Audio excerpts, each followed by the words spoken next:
The first day of school is supposed to be exciting, new faces, new beginnings, and new opportunities.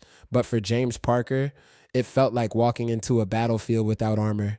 His palms were sweaty, his chest tight, and his breath shallow. He clutched the straps of his backpack as if they could hold him together. The walls of Lincoln High loomed tall and unfamiliar, echoing with laughter and chatter that made his heart pound harder. James wasn't shy by choice. Anxiety had been his silent companion for years, lurking behind every conversation, tightening his throat whenever he tried to speak. His mother had promised that things would be different this time. "You'll fit in, sweetheart," she said with a hopeful smile. But as he stepped into the crowded hallway, filled with bold voices and confident smiles, James already felt like an outsider. He wanted to disappear. He wanted to breathe. He wanted to be normal. But life had other plans. Because before the first week was over, James would find himself at the center of ridicule, facing the cruel laughter of bullies who saw his silence as weakness. James took a deep breath as he entered room 214, his homeroom. The teacher, Mrs. Wallace, greeted him warmly. "You must be James Parker. Welcome to Lincoln High." He nodded, offering a small smile, but no words came out. Mrs. Wallace gestured toward an empty seat near the window. "You can sit there." As he walked past rows of desks, whispers followed him. "Who's the new kid? He doesn't talk much, does he?"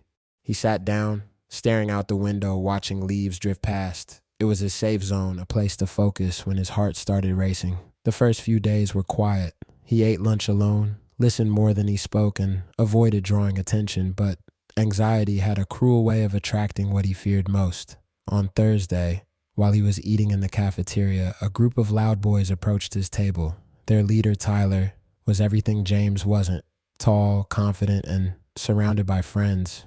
Tyler dropped his tray on the table and smirked. "Hey, new kid, you allergic to people or something? Why you always sitting alone?" James swallowed hard. Just like quiet," Tyler laughed. "Quiet? Man, this is high school, not a library." His friends chuckled. One of them, Jake, leaned closer. "Maybe he's just too scared to talk." The laughter stung, but James forced a small, polite smile. "I'm fine," Tyler sneered.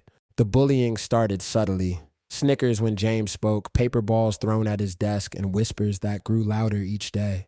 By the second week, his anxiety worsened. His hands trembled during presentations. His throat tightened in class. He dreaded walking through the halls, where Tyler's group lingered like predators waiting for prey. One day during gym class, Tyler decided to take it further. They were playing basketball. James wasn't athletic, but he tried his best to blend in. When the ball rolled toward him, he hesitated before picking it up. The ball bounced off the rim, hitting his face. The class erupted in laughter. "Nice shot, champ," Tyler jeered. "You sure you're not allergic to sports too?" James forced himself to smile, but the laughter felt like daggers. That night, he sat on his bed, staring at the ceiling, his heart heavy. He thought about transferring again, but his mother had worked hard for this move. He couldn't disappoint her. Instead, he wrote. A week later, during lunch, Tyler and his friends snuck into the classroom. They found James's notebook on his desk and opened it.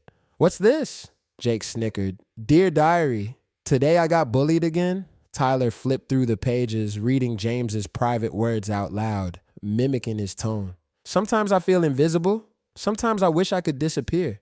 Whoa, bro's got issues. When James walked in and saw them, his heart stopped. "Give it back." Tyler grinned and held the notebook high.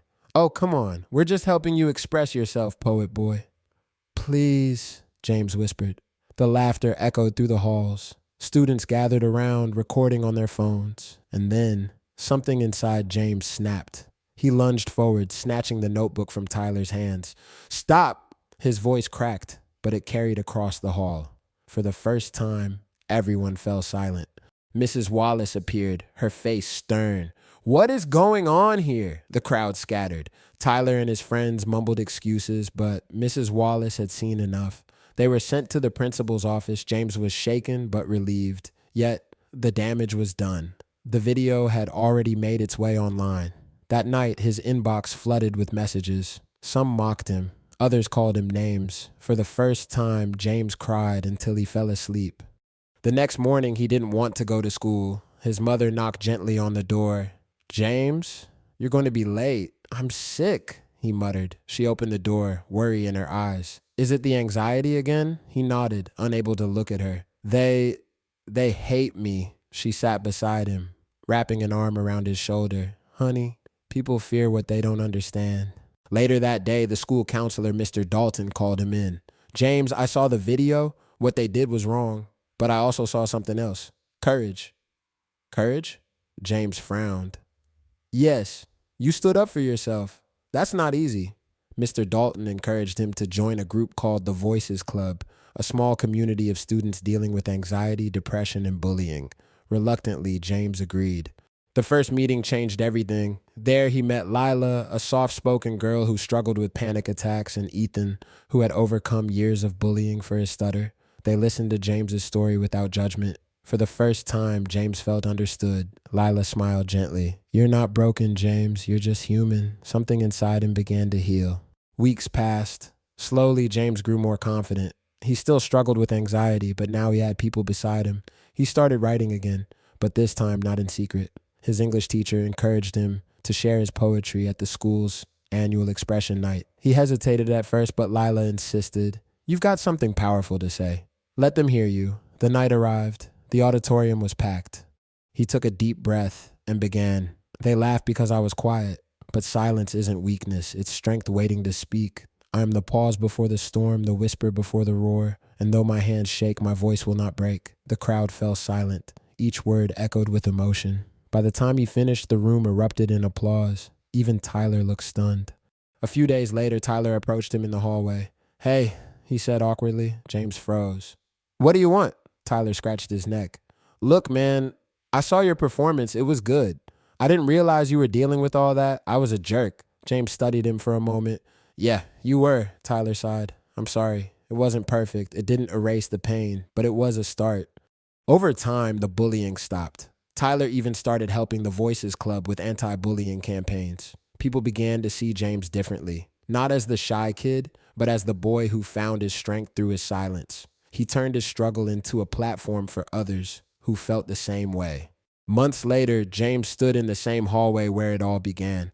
The walls didn't feel so intimidating anymore. He had friends now. He had purpose. And though anxiety still visited him, it no longer controlled him. Mrs. Wallace approached with a smile. I read your new poem in the school paper. You come a long way, James. He nodded, grateful. Thank you, Mrs. Wallace, for believing in me. She patted his shoulder. You did that all on your own. As he walked out of school that day, sunlight poured over the courtyard. He took a deep breath, steady, calm, strong. James realized something profound. Bravery wasn't about being fearless. It was about showing up. Even when your heart trembles, he'd faced his fears and emerged victorious. If you've ever felt like James, alone, anxious, or misunderstood, remember this. Your story isn't over yet. Sometimes the quietest voices change the world the most. And if this story moved you, don't forget to subscribe for more powerful stories like this one. Your support helps us share voices that deserve to be heard. Thank you for watching. And remember, courage often starts with a whisper, a beautiful message, and a powerful story.